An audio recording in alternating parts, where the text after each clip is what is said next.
2010 time magazine top 50 worst ఇన్వెన్షన్స్లో ఒకటిగా ఉన్న cracks ఇప్పుడు వరల్డ్లోనే వన్ ఆఫ్ ద ఫ్యాషన్ సింబల్గా ఎలా మారింది. 2002లో వీళ్ళ ముగ్గురు కలిసి క్రాక్స్ని వెకేషన్ ట్రిప్ కోసం తయారు చేశారు. మొదట్లో వీటిని బోటింగ్, గార్డెనింగ్ వంటి పనులకు ఉపయోగించేవారు. కానీ ఇవి అన్ని రకాలుగా కంఫర్ట్గా ఉండడం వల్ల వీటిని ప్రజలు ఎక్కువగా యూజ్ చేయడం స్టార్ట్ చేశారు. అంతా బాగా నడుస్తుంది. కానీ 2008 రిసెషన్ కారణంగా క్రాక్స్ సేల్స్ దారుణంగా పడిపోయాయి. ఎంతలా అంటే $69 ఉన్న షేర్ వాల్యూ $1కి పడిపోయింది.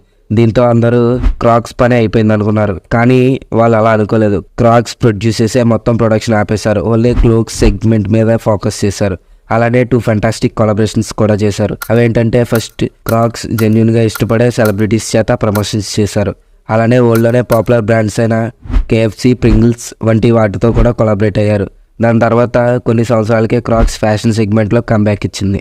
ఎంతలా అంటే $8 బిలియన్ వాల్యుయేషన్తో ఫ్యాషన్ సింబల్